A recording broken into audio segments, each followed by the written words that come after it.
খারাপ জাতিকে, এই ধ্বংস প্রায় জাতিকে রাসূল করিম সাল্লাল্লাহু আলাইহি সাল্লাম ভালো করতে পেরেছিলেন নাকি পারেন নাই? একটি কথা আপনারা মনে রাখুন,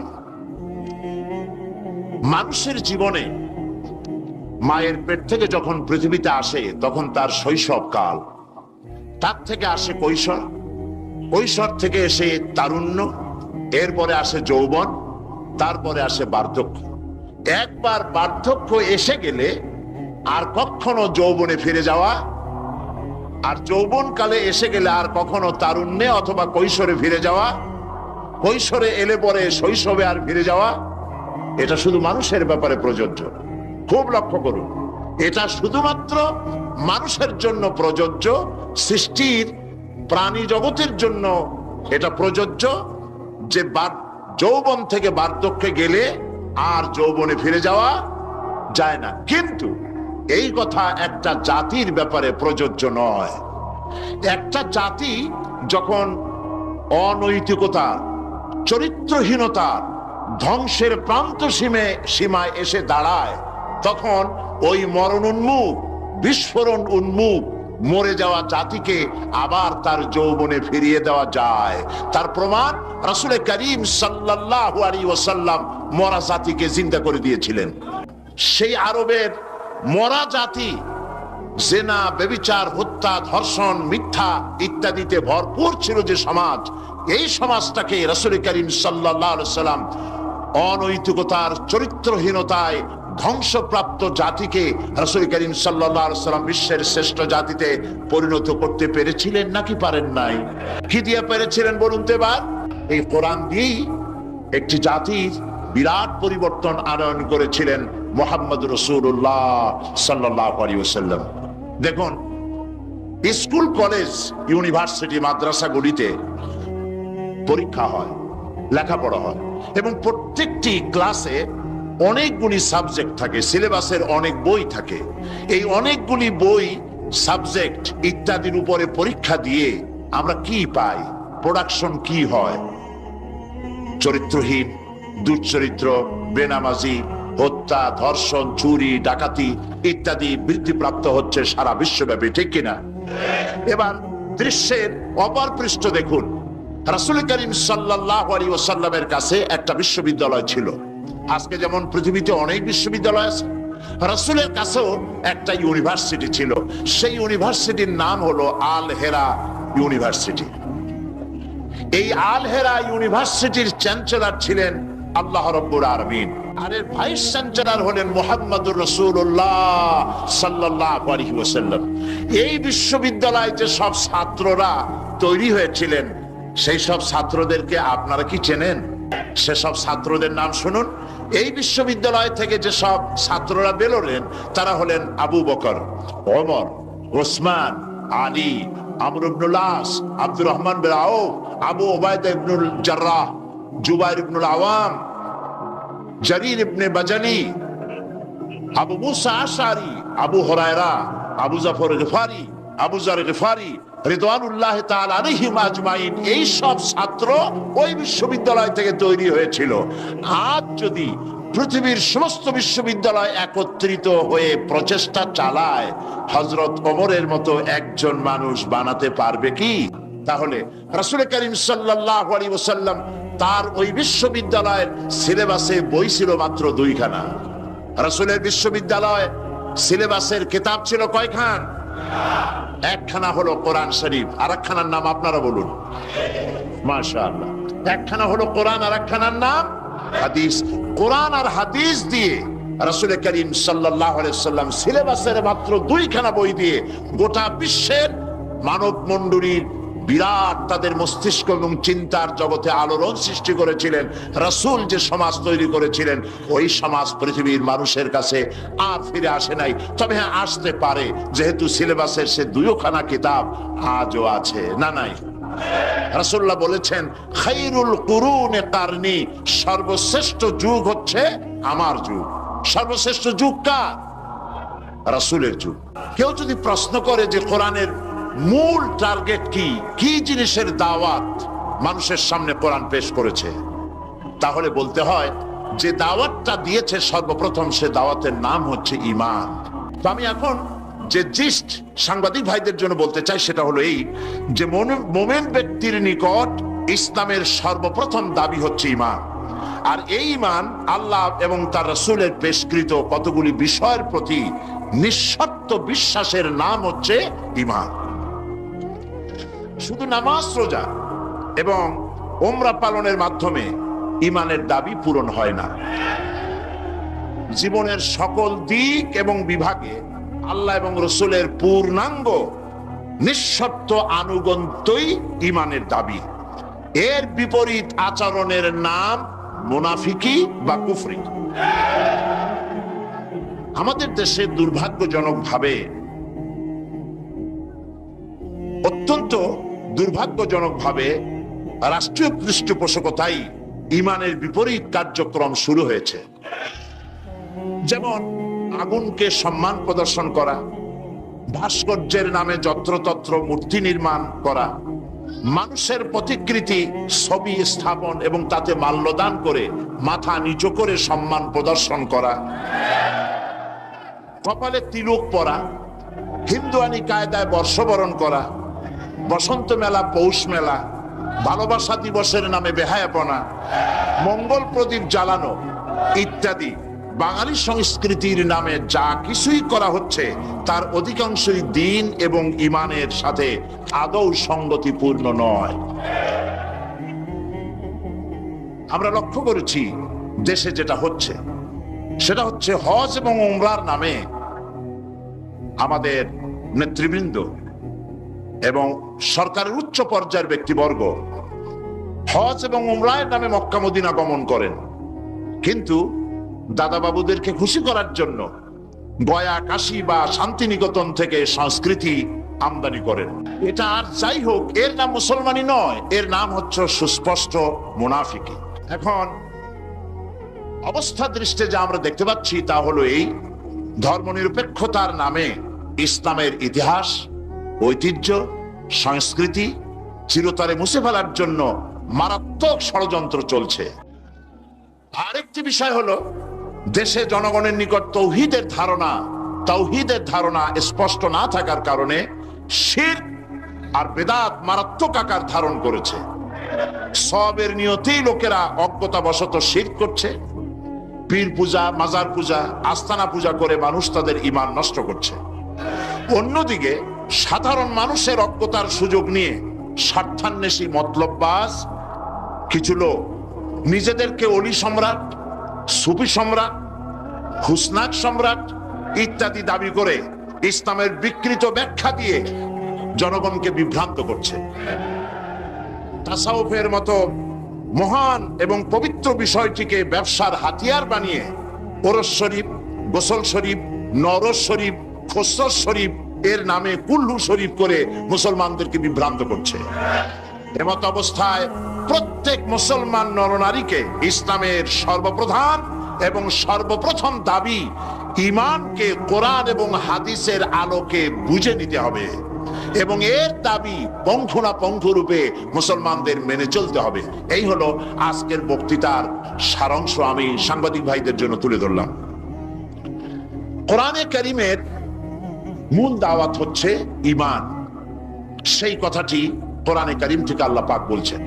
আমরা চাই পৃথিবীতে শান্তি চাই আর আখিরাতে মুক্তি চাই। কয়টা জিনিস চাই আমরা? দুটি জিনিস। একটা চাই পৃথিবীতে শান্তি আর আখিরাতে মুক্তি। এই তিনটি জিনিস আমরা দাবি করি বা চাই।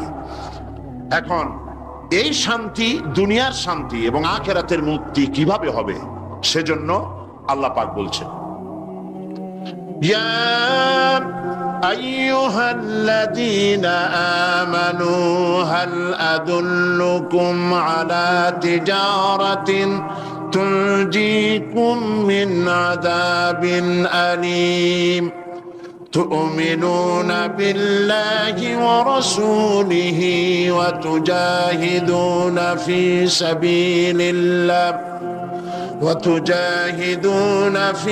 سبيل الله بأموالكم وأنفسكم যালিকুম খায়রুল লাকুম ইন কুনতুম তা'লামুন।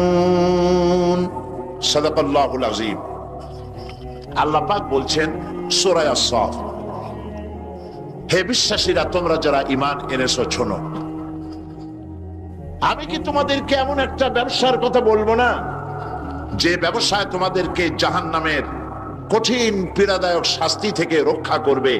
এমন একটি ব্যবসার কথা আমি কি তোমাদেরকে বলবো না? তার মানে হচ্ছে অবশ্যই আমি তোমাদেরকে এরকম একটি ব্যবসার কথা বলবো। সুবহানাল্লাহ বলেন।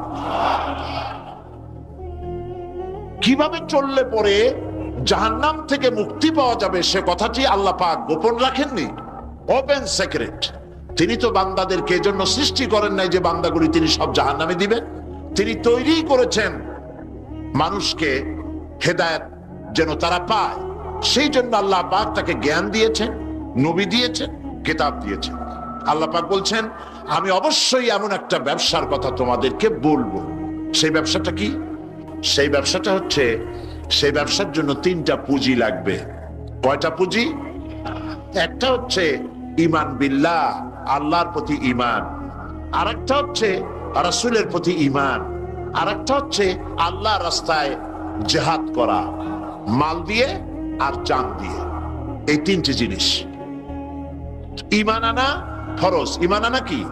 আল্লাহর প্রতি ঈমান আনা কি? রাসূলের প্রতি ঈমান আনা কি? এবং আল্লাহ রাসূলের আইন প্রতিষ্ঠার জন্য জিহাদ করা কি? তিনটি জিনিসকে আল্লাহ পাক ফরজ করে দিয়েছেন। কে ফরজ করেছেন? আসুন ধীরে ধীরে আমরা এই তিনটি বিষয় আলোচনা করি। ব্যবসার কথাটা আল্লাহ বললেন কেন? ব্যবসার কথাটা এই জন্য বলেছেন, এর মধ্যে দুটি কারণ আছে। একটা কারণ হলো এই যে মানুষেরা ব্যবসাটা বোঝে খুব ভালো, ব্যবসার দিকে মানুষের মনটা খুব আকৃষ্ট থাকে। অল্প কাজ করে যদি বেশি মুনাফা পাওয়া যায়, মিনিমাম লেবার ম্যাক্সিমাম প্রফিট, মানুষ দেখবেন লাফায় পড়বে সেই কাজের জন্য। মাওলানা এহতেশামুল হক থানভী রাহমাতুল্লাহ আলাইহি তার এক ওয়াজের মধ্যে বলেছেন, আমি শুনেছিলাম, তিনি বলেছেন কিয়ামতের দিন, এটা রূপক কথা, কোরআন হাদিস নয়। কিয়ামতের দিন এক ব্যক্তিকে উপস্থিত করা হবে, তাকে ফেরেশতারা জিজ্ঞেস করবে যে আল্লাহর বান্দা, তোমার তো নেক এবং পুণ্য, পুণ্য এবং পাপ, নেক এবং বদ দুটি জিনিসই সমান সমান। এখন বলো তুমি কোথায় যাবা? তুমি কি বেহেশতে যাবা না তুমি দোজখে যাবা? লোকটি বলছে, সেই লোকটি ছিল খুব বড় ব্যবসায়ী। সে বলছে, ফেরেশতা ভাই, আমি দোজখও চিনি না, বেহেশতও চিনি না, যেখানে গেলে আমার 2 পয়সা লাভ হবে সেইখানে আমি তোমায় আমারে পাঠাও। এর দ্বারা বোঝা যায় যে মানুষেরা ব্যবসার দিকে খুব বেশি আকৃষ্ট থাকে। যদি লস হয় দারুণ ভাবে মন খারাপ করে, একেবারে যায় যায় অবস্থা হয়ে যায়। এই জন্য ব্যবসার কথা আল্লাহ তুলে ধরলেন যাতে করে মানুষের মনটা ব্যবসার কথা শুনে আকৃষ্ট হয়। এ হলো এক। 2 নম্বরে, ব্যবসা করতে শুধুমাত্র পুঁজি লাগে না, আরো অনেক কিছু লাগে। শুধু পুঁজি হলে কি ব্যবসা হয়? যদি শুধু পুঁজিতে ব্যবসা হয় তাহলে আপনারা চেষ্টা করেন না, 10 লাখ টাকা নিয়ে নামেন, ব্যবসা সম্পর্কে কোনো জ্ঞান নাই, ব্যবসার কিছু জিনিসপত্র কিনে নিয়ে 10 লাখ টাকা বা 20 লাখ টাকার পুঁজি নিয়ে বসেন, 1 মাসও লাগবে না আপনার দোকানে লাল বাতি কয়েকটা জ্বলার জন্য, ঠিক কিনা? তাহলে ব্যবসা করার জন্য শুধু পুঁজি যথেষ্ট নয়, পুঁজির সাথে সাথে ব্যবসার জ্ঞান থাকতে হবে, ঠিক কিনা? অভিজ্ঞতা থাকতে হবে, জ্ঞান থাকতে হবে। এবং ব্যবসায় পুঁজি খাটাইয়া জ্ঞান নিয়ে বসে থাকলে হবে না, শ্রম দিতে হবে, লেবার দিতে হবে, রাত জাগতে হবে, চেষ্টা করতে হবে। দেশ বিদেশের ওই মালের, যে মালের ব্যবসা আপনি করেন তার দাম কোথায়, কেমন, কোথা থেকে কিনলে লাভ, আপনি এখানে বিক্রি করলে লাভ বেশি হবে, এই সব ব্যাপারে চিন্তা ভাবনা করতে হবে, শ্রম দিতে হবে, মেধা দিতে হবে, রাত জাগতে হবে, দৌড়দৌড়ি করতে হবে। এত কিছু করার পরে তারপরে ব্যবসা হওয়ার সম্ভাবনা আছে, তবে লসের সম্ভাবনাও উড়ায় দেওয়া যায় না। আল্লাহ পাক বলছেন আমার সাথে একটা ব্যবসা করো। এই ব্যবসাটা হলো ঈমানের ব্যবসা। এই ব্যবসাটা কিসের ব্যবসা? ঈমানের ব্যবসা। এই ব্যবসার জন্য, এই ব্যবসাটার উদ্দেশ্য কি? জাহান্নাম থেকে বাঁচা। বলেন ব্যবসার উদ্দেশ্য কি? জাহান্নাম থেকে বাঁচার জন্য একটা ব্যবসা আমার সাথে করো। সেই ব্যবসাটার পুঁজি হলো ঈমান। সেই ব্যবসার ক্যাপিটাল কি? ঈমান। সেই ঈমান লাগাইয়া বসে থাকলে হবে না, শুধু পড়লে হবে না লা ইলাহা ইল্লাল্লাহু মুহাম্মাদুর রাসূলুল্লাহ। জোরে পড়েন লা ইলাহা ইল্লাল্লাহ, লা ইলাহা ইল্লাল্লাহ, লা ইলাহা। অল্প দিবা। লা ইলাহা ইল্লাল্লাহু মুহাম্মাদুর রাসূলুল্লাহ। এই কলেমার পুঁজি খাটাইয়া বসে থাকলে হবে না, ঈমানের জন্য পুঁজি খাটাতে হবে। পুঁজি হলো জাহান্নাম থেকে বাঁচার জন্য, পুঁজি হলো ঈমান।